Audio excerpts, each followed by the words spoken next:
Welcome back, Jack and Pavel, Ebling and you, 1320 WILS. Pavel, I did not know until yesterday that you were certified in CPR. You told me that yesterday, and I passed that along to Dr. Aajay Shah, and he said by the end of this year, it'll be you and 10,000 others. That's his goal. That's his mission with Family and Friends CPR. We want to bring him in now from the Mid-Michigan Heart Group, Aajay Shah. Hello, Aajay. Yeah, how are you, Jack?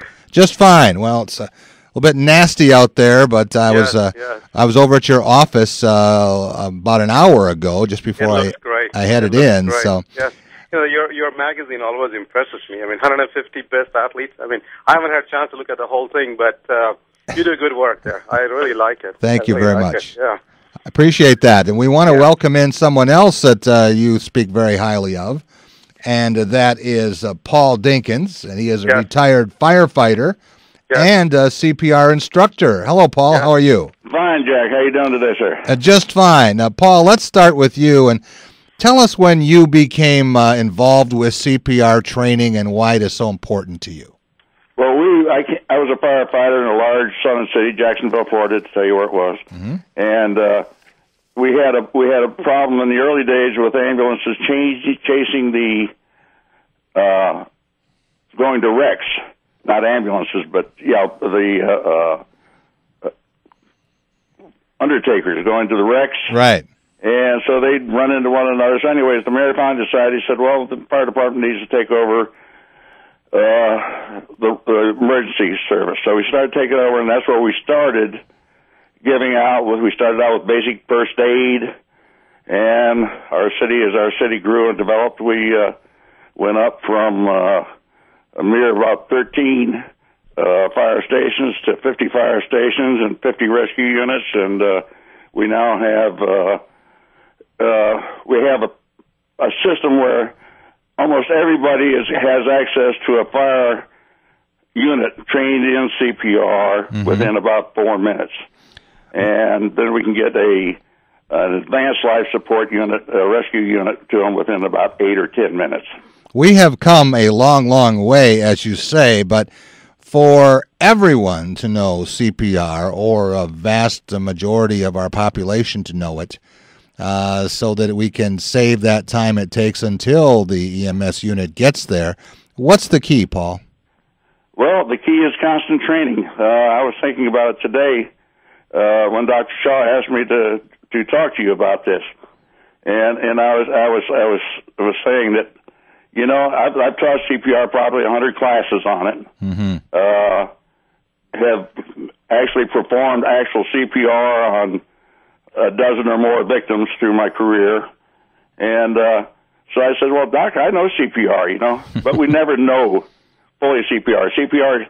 The technology changes rapidly through the years, right? And I haven't done it in 15 years. So I was thinking, you know, the best thing to know about CPR is the satisfaction for yourself. So that when the emergency arises, that when you're actually doing your very, very best, and if you succeed, that's best.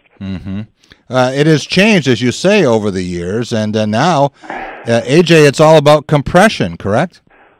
Yeah, I think. Let me just a little bit say something more about what just Paul said. I think the key thing I want all of us to know that learning CPR is like paid forward. Okay. I think obviously, if I learn CPR, I'm not going to do it on myself. Right. So I'm never going to use CPR on myself if I learn it. Right. It's you learn for next to you, and next to you learns for next to you, and next to him, and him, and him, and eventually we complete the circle, and the last person comes back and saves me. You know, to me, I think learning CPR is almost like being a good citizen. That I'm not doing it for myself. I'm doing it for the next person. And if you all have that attitude, eventually it's going to come back to you, just like, you know, paying it forward. And in this economy, I think we need that paid-forward attitude.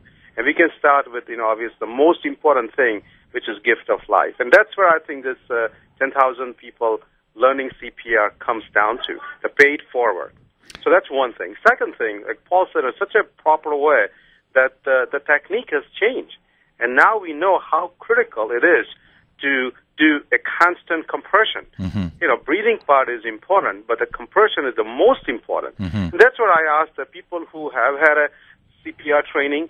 If they haven't had a recertification done in the last 3 or 4 years, they should just take the simple course, get it family and friends part done, you know, and hope never, but if they need to be, they know at least that their technique will be better than they used to do it. And I think like Paul said, every minute is going to be critical. Right. We are down in Lansing area to about 5 or 7, 8 minutes sometime, but if you can hold somebody through, you know, sometimes people ask me, like Paul particularly. Paul has a significant difficulty in getting down on the floor.